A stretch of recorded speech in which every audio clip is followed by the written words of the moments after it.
Salut tout le monde, bienvenue à la parole.tv. Aujourd'hui, on est rendu dans Acte 19.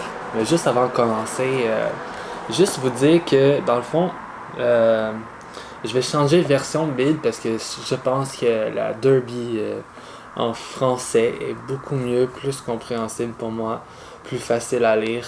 Parce que ce qui se passait, c'est que je lisais la Derby avant de lire la seconde 21 que j'ai lu auparavant avec vous.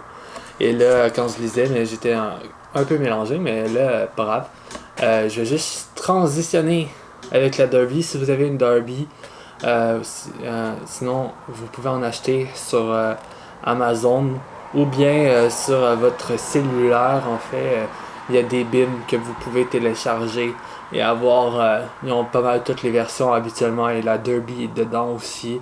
Cela peut vous aider. Parce que la Derby, c'est plus un texte qui est proche des écrits originaux, sachant qu'il y a eu plusieurs traductions qui ont été faites à travers le temps. Mais celle-là, vraiment, la personne s'est concentrée à vouloir être vraiment proche de ce qu'il disait dans l'autre langue qui a été écrit.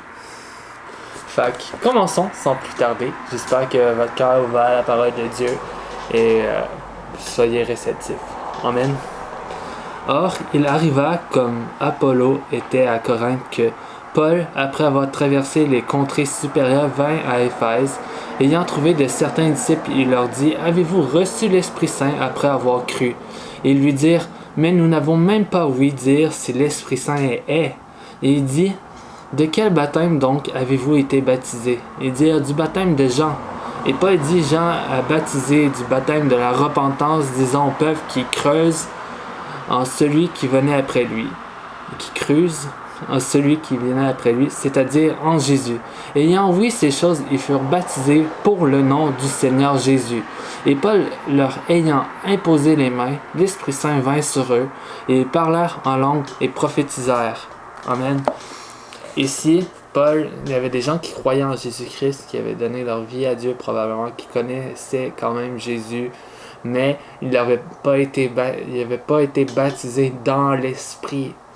Et ça se fait par l'imposition des mains et en croyant que Jésus-Christ est ressuscité. Et là, ils ont eu l'information.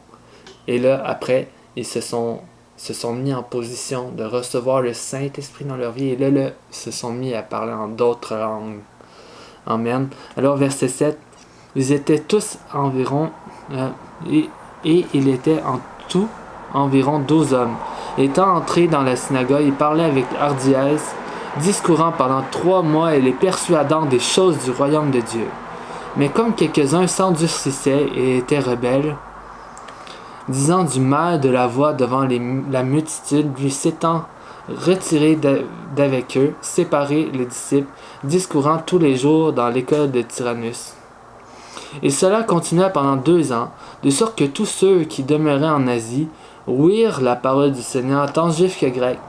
Et Dieu faisait des miracles extraordinaires par les mains de Paul, de sorte que même on portait dessus son corps des mouchoirs et des tabliers sur les infirmes, et les malades quittaient, et les esprits malins sortaient.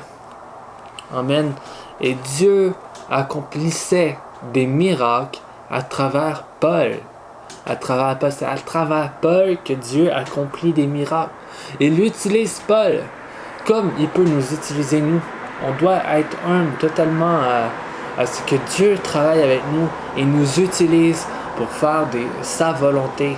Ici, il a utilisé Paul. C'est pas Paul qui accomplit des miracles. C'est pas lui.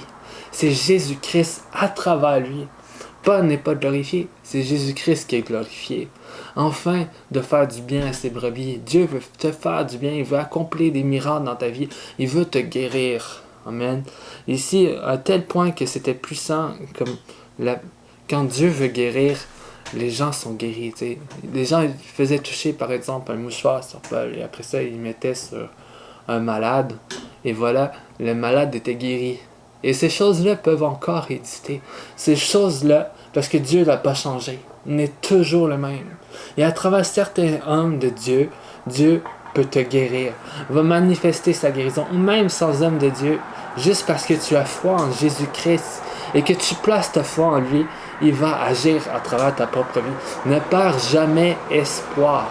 Amen.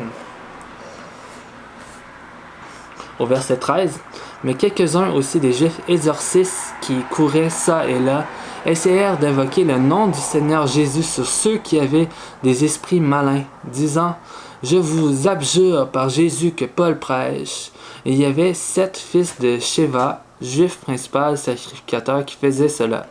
Mais l'esprit malin répondant leur dit « Je connais Jésus et je sais qui est Paul, mais vous, qui êtes-vous? » Et l'homme en qui était l'esprit malin s'élança sur eux, et s'étant rendu maître des deux, usa de violence contre eux, de sorte qu'ils s'enfuirent de cette maison nus et blessés.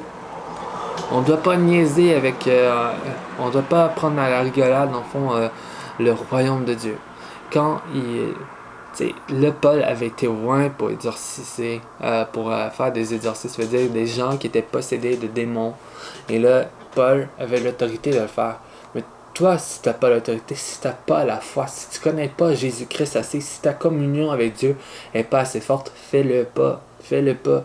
Il faut que tu connaisses Jésus-Christ pour accomplir ces choses-là et que vraiment tu sois appelé de Dieu à faire des exorcismes. C'est pas n'importe qui peut faire ces choses-là. Et vraiment, soyez remplis du Saint-Esprit pour faire ces choses-là et consacrez-vous à Dieu. Il va vous guider à travers ce cheminement. Au verset 17, « Et cela vint à la connaissance de tous ceux qui demeuraient en Éphèse, juifs et grecs, et ils furent tous saisis de crainte, et le nom du Seigneur Jésus était magnifié. Et plusieurs de ceux qui avaient cru venaient confessant et déclarant ce qu'ils avaient fait. Plusieurs aussi de ceux qui s'étaient adonnés à des pratiques curieuses apportèrent leurs livres et les brûlèrent devant tous, et ils en supputèrent le prix, et ils trouvèrent qu'il se montait à 50 000 pièces d'argent. Bon, ici les gens avaient des livres de sorcellerie, probablement des mauvais livres de fausses religions, de faux dieux, d'astrologie, de tout ce qui peut exister. Ils ont tout brûlé. Puis là, après ça, ils ont 50 000 pièces d'argent. Ça faisait beaucoup d'argent de livres qui avaient brûlé parce que ça ne correspond pas à Dieu, ces livres-là. Ces livres-là sont impurs. C'est qu'il y a de la magie dedans. Dieu déteste la magie. Dieu déteste les contes de fées que tu écoutes. Dieu déteste ce qui est mauvais, ce qui ne parle pas de lui, ce qui ne le glorifie en aucune chose. Tu as des films avec de la magie chez toi. Juste la Reine des Neiges, etc. C'est diabolique. Il y a vraiment, elle utilise des sorts, il y a des choses qui se passent, c'est de la magie blanche ou noire, peu importe. Ces choses-là ne glorifient en aucun point de vue. Dieu déteste la magie. Dieu déteste la divination. Dieu déteste les gens qui lisent dans des boules de cristal ou qui prédisent l'avenir. C'est Dieu qui détient l'avenir. C'est Dieu qui détient ton avenir dans ses mains. Il connaît toutes choses d'avance. Tu n'as pas besoin d'aller voir les divins. Tu n'as pas besoin d'aller voir dans le journal ton horoscope. Ce que tu as besoin, c'est de connaître la volonté de Dieu pour ta propre vie. Amen. Au verset 20. C'est avec une telle puissance que la parole du Seigneur croissait et montrait sa force. La parole de Dieu, elle va montrer sa force. Amen. Comme dans la parole.tv. Or, après que ces choses se furent accomplies, Paul se proposa dans son esprit de passer par la Macédoine et par l'Achaïe et d'aller à Jérusalem, disant « Après que j'aurai été là, il faut que je voie Rome aussi. » Ayant envoyé en Macédoine 2 de ceux qui le servaient, Timothée et Eraste, il demeura lui-même quelque temps en Asie.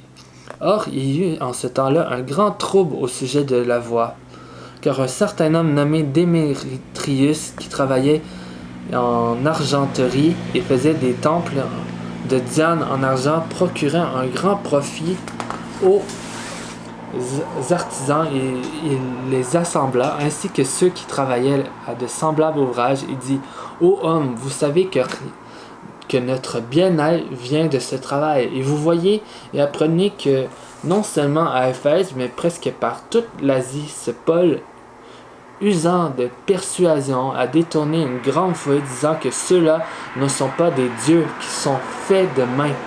Et non seulement il y a du danger pour nous que cette partie ne tombe en discrédit, mais aussi que le temple de la grande déesse Diane ne soit plus rien estimé et qu'il n'arrive que sa majesté, laquelle l'Asie entière et la terre habitée révèlent soit anéantie.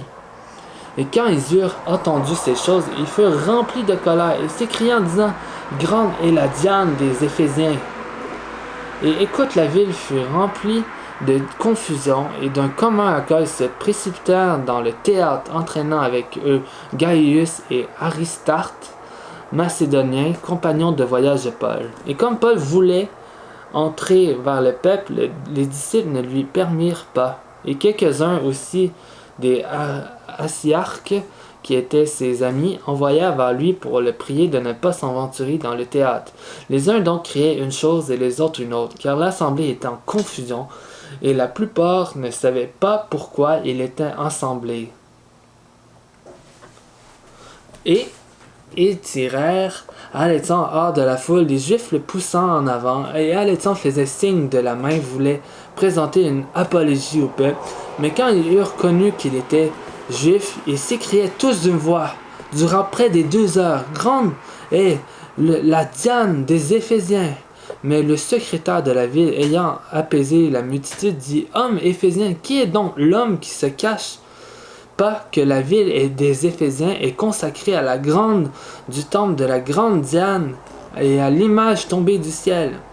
Ces choses donc étant incontestables, il convient que vous vous teniez tranquille et que vous ne faisiez rien de précipitamment, car vous avez emmené ces hommes qui ne sont ni des voleurs sacrilèges, ni des blasphémateurs de votre déesse. Si donc Démétrius et les artisans qui sont avec lui ont quelques affaires contre quelqu'un, les tribunaux sont ouverts, il y a des proconsuls qui accusent les uns et les autres, et si vous avez une réclamation à faire sur d'autres sujets, on décidera dans l'assemblée légale, car nous sommes en danger d'être accusés de sédition pour ce qui s'est passé aujourd'hui, puisqu'il n'y a pas de motif que nous puissions alléguer pour rendre raison de cet attroupement. Et quand il eut dit ces choses, il congédia l'assemblée.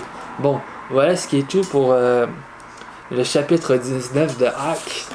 Ici, qu'est-ce qui s'est passé dans le fond, c'est que les gens de cette ville-là étaient fâchés parce qu'ils allaient perdre leur travail. Il y avait beaucoup d'artisans qui construisaient des statues de la déesse Diane. Et ces gens-là, si on se convertit au christianisme, si tout le monde s'était converti au christianisme, ces gens-là allaient perdre leur travail, allaient perdre leurs revenus, ce qui allait pourvoir aux besoins de leur famille. En fait, ça crée beaucoup de frustration chez ces gens-là qui avaient probablement des amis, des gens qui étaient dans le même domaine. Vous voyez le genre de situation qui peut se passer. Fait que là, il y a eu beaucoup de frustration parce que là, Paul, dans ces villes-là, commençait à persuader de plus en plus qu'il y avait un seul Dieu, qu'on n'avait pas besoin de faire de statue de ce Dieu, qu'on n'a pas besoin d'en avoir plusieurs de déesses, etc. Il y a juste un Dieu qu'on doit élever, c'est Jésus-Christ. Et les gens ont commencé à comprendre ce principe-là et se sont détournés. Et là, bon, eux voyaient leur affaire commencer à chuter et avoir moins d'argent. Et là, forcément, il y a eu de la colère. Mais là, Dieu, à travers un homme, un conseiller de la ville, mais là, il a apaisé la situation. Et dans le fond, ce qui est vraiment important, c'est qu'on délaisse les idoles dans notre vie et qu'on suive pleinement Jésus-Christ à 100% et que malgré toutes les difficultés, on continue, on persévère, puis on va voir les fruits de Dieu dans notre vie. Amen. Fait que, on va continuer après au chapitre 20. Et j'espère que vous êtes vraiment richement bénis. Si vous avez des commentaires, si vous avez des choses à partager, si vous avez besoin de prière, si vous avez besoin de trouver une église, vraiment, je vais vous aider. Commenter. Si aussi vous avez besoin d'écouter d'autres choses pour édifier votre foi, je vous encourage à écouter EMCI TV. C'est vraiment des bons enseignements. Ou mon église à moi, c'est Plénitude. Alors, allez à Église Plénitude sur Google et vous allez voir l'Église Plénitude à Green Bay. Alors, on va pouvoir vous aider aussi à travers là, s'il y a quoi aussi. Fait que soyez richement bénis. Amen.